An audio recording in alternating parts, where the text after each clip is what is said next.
Assalamualaikum warahmatullahi wabarakatuh. Perkenalkan, kami dari grup F akan menampilkan role play yang bertemakan Proklamasi Kemerdekaan Indonesia. Perkenalkan, nama saya Clarissa Minerva Fiorentina sebagai narator. Perkenalkan, nama saya Dita Huswatul Afifah sebagai Sukarni. Saya Dwi Retno Puspitasari sebagai Muhammad Hatta. Saya Nova Amanda Sakina Ramasari sebagai Sultan Syahrir. Saya Luis Octavia Mitra sebagai Soekarno. Pada tanggal 14 Agustus 1945, para kaum muda mengadakan rapat di Jakarta. Sultan Syahrir mengumumkan kepada golongan muda bahwa dia mendapatkan informasi tentang menyerahnya Jepang kepada sekutu. Keesokan harinya, pada tanggal 15 Agustus 1945, perwakilan dari golongan muda yaitu Sultan Syahrir dan Sukarni menuju ke kediaman Soekarno untuk memberitahukan bahwa golongan muda ingin segera memproklamasikan kemerdekaan Indonesia. Tetapi, Soekarno ingin merundingannya terlebih dahulu dengan anggota PPKI lainnya. Mendengar hal itu, para golongan muda menentangnya. Pada malam harinya pukul 23.59, menjelang tanggal 16 Agustus 1945, golongan muda mengadakan rapat di Cikini dan merencanakan untuk mengasingkan Soekarno dan Muhammad Hatta. Bung, bagaimana kalau kita asingkan Bung Karno dan Hatta keluar Jakarta supaya terbebas dari pengaruh Jepang? Iya, saya setuju. Bagaimana kalau ke Rengas Dengklok? Di sana keamanannya sangat terjamin. Iya, baiklah. Golongan muda pun langsung pergi ke rumah Soekarno untuk mengajak beliau dengan Muhammad Hatta ke Rengas Dengklok. Dan pada saat itu Muhammad Hatta sedang berada di rumah Soekarno.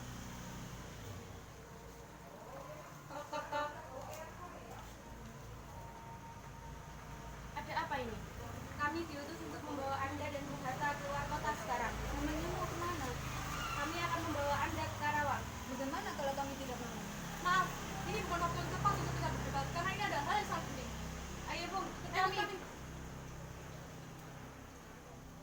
Akhirnya mereka tiba di Rengas Dengklok. Di sana, Soekarno dan Muhammad Hatta terus didesak secara kasar oleh golongan muda untuk segera memproklamasikan kemerdekaan Indonesia.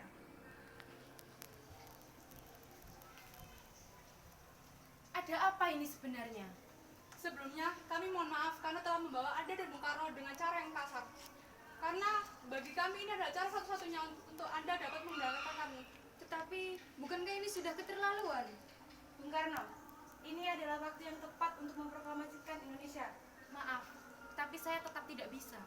Bagaimana? Tidak bisa. Karena kapan lagi kita akan mengumumkan kemerdekaan? Tenang Bung, mari kita bicarakan ini secara baik-baik. Baiklah, jika ini yang kalian inginkan, mari kita proklamasikan kemerdekaan Indonesia. Setelah perdebatan panjang, akhirnya Soekarno menyetujui untuk memproklamasikan kemerdekaan Indonesia. Kemudian mereka merundingkan di mana akan dibuat teks proklamasinya. Ahmad Subarjo memberi usul di rumah Laksamana Maida. Di sana, Soekarno dan Muhammad Hatta membuat teks proklamasinya. Setelah teks proklamasi dibuat, Sayuti Melik langsung mengetik naskah tersebut dan menyerahkannya kepada Soekarno agar ditandatangani oleh Soekarno. Akhirnya, pada tanggal 17 Agustus 1945, pukul 9.45 pukul Indonesia Barat, bertepat di rumah hibah dari Faraj bin Syahid bin Awad Martak di Jalan Pegangsaan Timur 56, Jakarta Pusat, proklamasi dimulai dengan suasana hikmat dan haru. Kemudian Soekarno membaca naskah proklamasi yang berbunyi, Proklamasi. Kami, bangsa Indonesia, dengan ini menyatakan kemerdekaan Indonesia. Hal-hal mengenai pemindahan kekuasaan dan lain-lain diselenggarakan dengan cara seksama dan dalam tempo yang sesingkat-singkatnya. Jakarta, 17 Agustus 1945. Atas nama bangsa Indonesia, Soekarno-Hatta. Terima kasih. Wassalamualaikum warahmatullahi wabarakatuh. Awak mulai langsung rene mau tak